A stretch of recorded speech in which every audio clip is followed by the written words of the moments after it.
Vous écoutez le journal du télétravail, le podcast du magazine Management qui vous aide à mieux télétravailler et qui va vous aider aujourd'hui à être encore mieux connecté. C'est parti. C'est le journal du télétravail.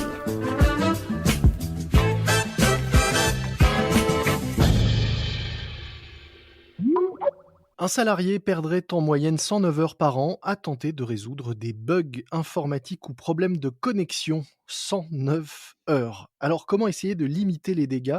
Comment aider les télétravailleurs à résoudre leurs problèmes informatiques à distance? Pour en parler, j'accueille aujourd'hui dans cet épisode du journal du télétravail de management Victor Thion, cofondateur de Trilise, startup qui aide les PME à mieux gérer leur parc informatique. Bonjour Victor. Bonjour l'ami. Alors, vous proposez, vous, de faciliter l'équipement des PME et de leurs collaborateurs en matière informatique. Pour commencer, est-ce que vous pouvez nous dire, à votre avis, ce que devrait contenir le pack de base de tout télétravailleur d'un point de vue équipement? Déjà, en télétravail, on dépend énormément de notre connexion Internet. Ouais. Alors, le mot dépendance est assez bien choisi parce que la connexion Internet, en général, on trouve ce qui est disponible chez les fournisseurs d'accès en fonction de notre localisation, mais la connexion, c'est très important. Ensuite, en termes d'équipement, évidemment, les ordinateurs portables, hein, qui sont devenus incontournables avec l'essor du télétravail. Et si je voulais aller un petit peu plus loin, je pense qu'il y a quand même une question de posture, de bureau, de chaise, être bien installé. Alors ça, sur le matériel, il y a toujours moyen de s'équiper. Pour la connexion, c'est plus compliqué, non?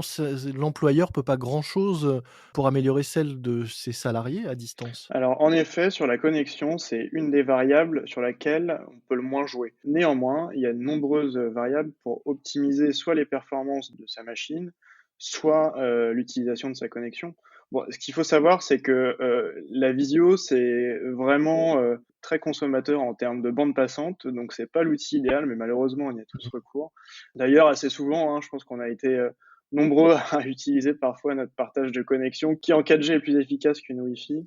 Pour optimiser la connexion, au-delà de ce qu'on reçoit chez nous, il va falloir faire attention aux performances de sa machine, c'est-à-dire veiller à ce que des applications ne consomment pas trop d'énergie au processeur, veiller à ce que son ordinateur soit à jour, veiller à ce que son ordinateur aussi soit redémarré régulièrement, c'est très important pour qu'il fonctionne correctement. Il y a plein de petites variables d'ajustement comme celle-ci, en dehors de la connexion elle-même, qui permettent de limiter les lenteurs, je dirais. Et alors ces petites variables, ces petites choses à faire, c'est justement ce que vous proposez, vous, notamment de faire, pour les PME qui n'ont pas nécessairement les moyens d'avoir un service informatique ou une personne dédiée à la gestion de leur parc. Aussi petit soit-il, d'ailleurs. C'est exactement ça. La première chose, c'est du fait du nombre de ces variables qui sont assez nombreuses, il faut quand même quelqu'un de qui ce soit le métier, hein, l'informatique, on peut pas toujours tout résoudre tout seul. Donc nous, effectivement, on propose d'externaliser ça. Vu que nos parcours sont digitalisés et à distance, on peut très bien intervenir en télétravail comme au bureau. Et donc, en fait, on va pouvoir souvent, régulièrement, prendre la main à distance avec un collaborateur qui est chez lui et justement essayer de trouver ces petites variables qui sont ajustées pour régler les problèmes. Ça, c'est la première chose. Et la deuxième chose, c'est qu'on met en place plusieurs réglages pour les utilisateurs qui sont automatiques, donc ils n'ont pas à s'en soucier, qui vont permettre d'éviter, par exemple, que des mises à jour ne passent pas et créent des problèmes. La mise à jour automatique, hein, c'est très important. C'est la racine notamment de la sécurité informatique puisque les mises à jour sont faites pour éviter notamment les failles et les bugs qui sont identifiés. Mmh. Donc voilà, on intervient sur les réglages, sur des dépannages à distance et on met à disposition aux utilisateurs toute une base de contenu pour qu'ils essayent de résoudre ou d'optimiser l'utilisation de leur informatique eux-mêmes s'ils le souhaitent. Alors vous disiez, vous assurez, le paramétrage et l'assistance, à distance. Est-ce que tous les problèmes peuvent se régler, à distance? On disait en introduction, 109 heures perdues par an par les salariés en moyenne à essayer de régler des problèmes de connexion, ou des problèmes, logiciels. Est-ce que, à distance, vous avez, vous, moyen de vraiment leur faire gagner, du temps sur ces heures perdues? Complètement. Ce qu'il faut savoir, c'est que 90 des problèmes qui arrivent chez nous sont résolus premièrement dans l'heure Mmh. et sont des problèmes qu'on dit software, c'est-à-dire des problèmes qui dépendent non pas de la machine, du matériel lui-même, mais de son système et des applications qui sont utilisées à l'intérieur. Donc ça, c'est totalement des problèmes que l'on peut résoudre à distance. Ensuite, quand il s'agit des 10 restants et de problèmes machine, alors là, effectivement, l'intervention à distance ne suffit plus. Et ce qu'on propose, c'est un accompagnement dans la réparation matérielle de la machine défectueuse. Et nous, par ailleurs, on remonte des données sur cette machine qui nous permet souvent d'identifier le composant qui pourrait être défaillant. Vous dites que la majorité des problèmes sont des problèmes de software. Est-ce que la majorité des problèmes informatiques sont pas plutôt des problèmes humains? C'est une très bonne question. Oui et non. C'est-à-dire que dans leur résolution qui peut parfois être simple et c'est ce que je disais un petit peu, en préambule, l'humain n'a pas toujours, la clé pour aller, améliorer ou résoudre, ce qui est bloquant Mmh. et c'est là que nous on intervient, en support utilisateur. C'est-à-dire que nous, on a des gens, qualifiés en interne chez Triliz, hein, qui sont des techniciens support et administrateurs système. On a délibérément choisi de les internaliser chez Triliz et de pas offshoriser ça, à l'étranger ou sur des choses qu'on maîtriserait moins Mmh. et qui, eux, vont avoir toutes les connaissances pour résoudre les problèmes rapidement. Oui, effectivement, parfois le manque de connaissances informatiques est un problème, mais finalement, quand vous êtes embauché sur un tout autre métier que l'informatique, c'est pas vraiment à vous de vous en occuper. C'est vrai qu'il y a cette vieille blague, d'informaticien, qui à distance, intervient, chez sur le poste de quelqu'un qui lui dit: «Il faut fermer la fenêtre» et la personne se lève pour aller réellement fermer la fenêtre, de son bureau. Vous avez ce genre d'histoire et d'anecdote aussi à distance? Ouais, alors c'est vrai que, cette blague-là, on l'a jamais eue pour le coup, mais par des petites actions qui sont très simples, parfois, il vous suffit simplement, de redémarrer un ordinateur pour le remettre, à plat et qu'il reparte, du bon pied. C'est finalement une action, qui est assez simple et que tous les utilisateurs connaissent, mais n'ont pas forcément le réflexe. Idem pour les mises à jour, ça résout souvent beaucoup de problèmes et c'est pour ça que nous, dans les paramétrages de départ de nos clients, on encourage vivement à forcer les mises à jour automatiquement. Au-delà de ces problèmes, humains, de matériel, est-ce que les questions de sécurité sont, encore plus présentes, depuis, le 1er confinement et avec l'explosion du télétravail? Est-ce que là encore, c'est, l'humain qui est, la principale faille et qui est au cœur, des interventions que vous avez à mener?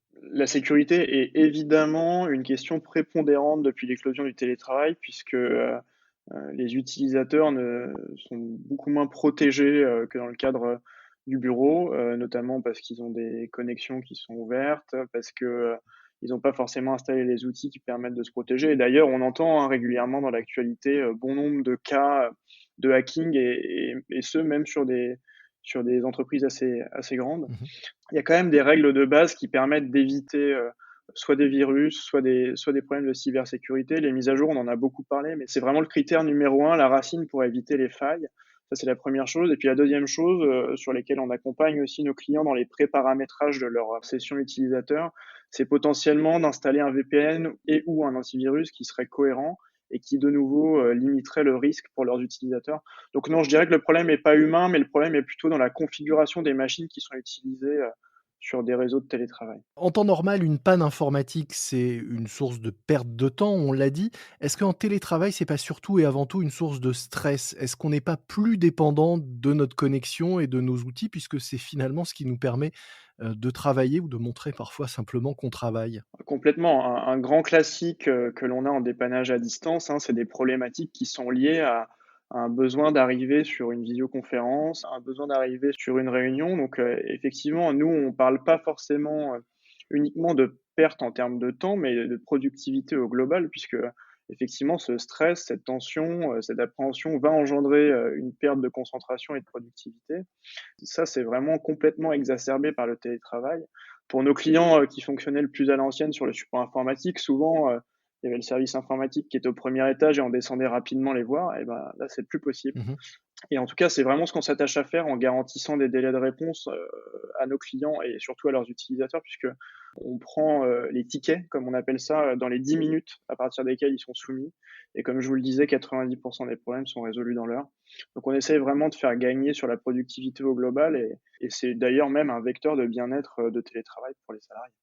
Pour entrer un tout petit peu plus dans le détail et pour, terminer, est-ce que vous pouvez nous expliquer, en gros, comment fonctionne aujourd'hui, Triliz? Quel type de service vous proposez et combien ça coûte? Alors, Triliz, se positionne comme, l'externalisation de l'IT, des PME, à travers 2 leviers d'expertise. Le premier, c'est la mise à disposition du matériel, le hardware comme on l'appelle et on propose une offre de location de matériel informatique qui est tout service inclus. Mmh. Ça, c'est le premier levier d'expertise. Le deuxième levier d'expertise, c'est qu'on propose une application sur laquelle les utilisateurs viennent faire leurs demandes de support et les administrateurs, eux, viennent, configurer leurs paramétrages, déclarer une arrivée de collaborateurs, un départ de collaborateurs et finalement gérer leur parc sur cette interface. Ils ont aussi accès à un inventaire intelligent qui leur dit quel collaborateur utilise quel appareil. Dans des startups en croissance, on a eu des cas renouvelés qui peuvent faire sourire, mais qui arrivent vraiment. De gens qui sont partis avec leur matériel informatique tout simplement parce qu'il y avait un très mauvais suivi. Alors vous parliez de parc informatique, ça démarre à combien de postes? Des entreprises de quelle taille peuvent faire appel à vous aujourd'hui? On démarre à un poste. Je dis pas qu'à un poste, il serait intelligent d'utiliser la plateforme, puisque vous savez qui utilise ce poste en général. Mais nous, on s'adresse plutôt à des entreprises je dirais, d'une trentaine de personnes jusqu'à 250 aujourd'hui, Mmh. à travers deux niveaux d'offres. Une offre qui est à 9 € par mois par collaborateur, qui permet vraiment de gérer ses applications et ses utilisateurs. Créer des arrivées de collaborateurs, hein. Une arrivée de collaborateur en termes d'informatique, c'est souvent 2 heures de perdu. C'est ce qu'on constate, nous, dans nos études internes. Le temps de créer la session, de la paramétrer, de télécharger les applications une par une. Mmh. Ça, vous pouvez le faire en un clic dans l'application web avec une configuration que vous avez choisie, par exemple pour l'équipe marketing, je vous dis n'importe quoi. Effectivement, on peut tout faire à distance avec cette application web et c'est pour ça que c'est très pratique dans le cadre du télétravail. Mmh. Donc vraiment, application et utilisateur, ça c'est 9 € par mois par collaborateur et ensuite 29 € par mois par collaborateur. Ça inclut cette gestion des applications et des utilisateurs et ça abonde de l'offre de support en temps réel dont on s'est parlé, où on a un technicien Trilise qui, suite à la demande de support, dépanne vos collaborateurs.